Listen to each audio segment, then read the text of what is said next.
Hi guys, I hope you're all doing great. I'm Jonathan from my vegan permaculture world.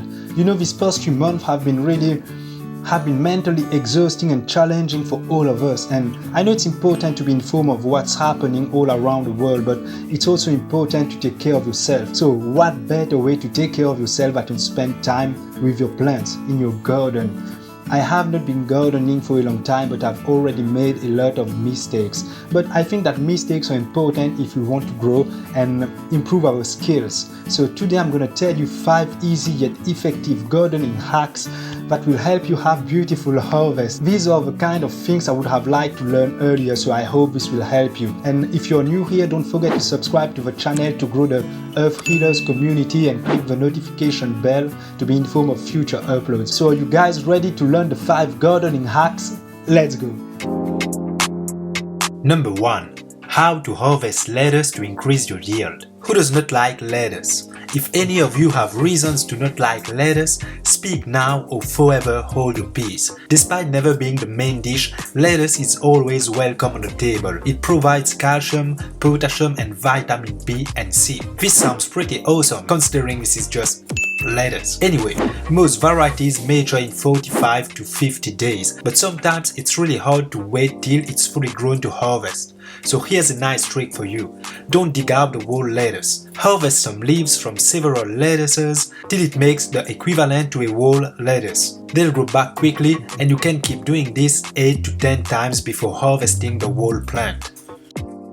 Number 2. How to hand pollinate gourds. I really like permaculture because there's this principle which is to intervene as little as possible. You most of the time don't want to interfere in Mother Nature's operation, but sometimes giving a little push helps to speed up things. Okay, not this kind of push, but you got me. Anyway, so one of the best ways to intervene in the garden without rushing nature is to pollinate your plants manually. This is usually done by the bees, but till you get a balanced ecosystem, you might consider doing it yourself. So here's one way to pollinate gourds which will increase your yield. The plants produce 2 types of flowers, the male and the female flower.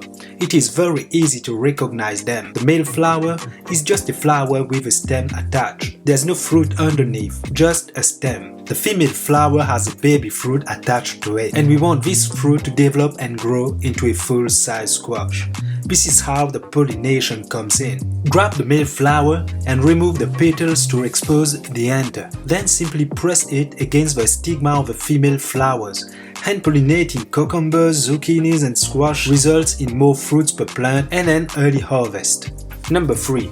Add brown materials in your compost. When I first started doing my compost, I thought it was only about throwing all my kitchen scraps in the compost bin and the job is done. I was wrong. I ended up with a smelly, rotting, dripping and weird pile of organic materials. It was full of flies and larvae. I would have failed my composting exam if that was a thing. The reason why I missed the compost was pretty simple. I didn't add any brown materials. If you want to achieve a nice compost, you have to add green materials like kitchen scraps and brown ones like pieces of cardboard, straw, dry leaves and so on. In fact, the ratio should be 1 part of green to 3 parts of brown. The carbonate materials absorb the nutrients from the green ones and release it in the soil when watered.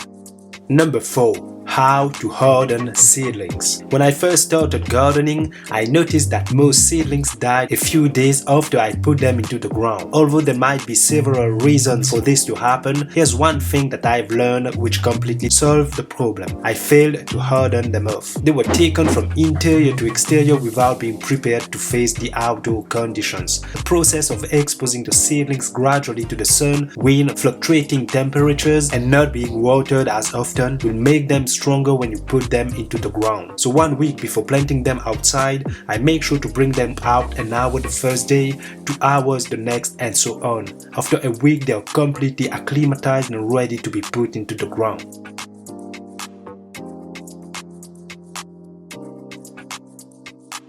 Number 5. Using cut bottles as mini greenhouses. This one is linked to the previous tip. By the time you're watching this video, if you've already put your seedlings into the ground without prior hardening, there's still something you can do to prevent them from dying prematurely. Grab an unused plastic bottle, cut it in half, add holes on the bottom part for better airflow, and put them on the plants. It will act as the little greenhouse and will give time to your plants to grow roots and worry less about what's happening on the surface.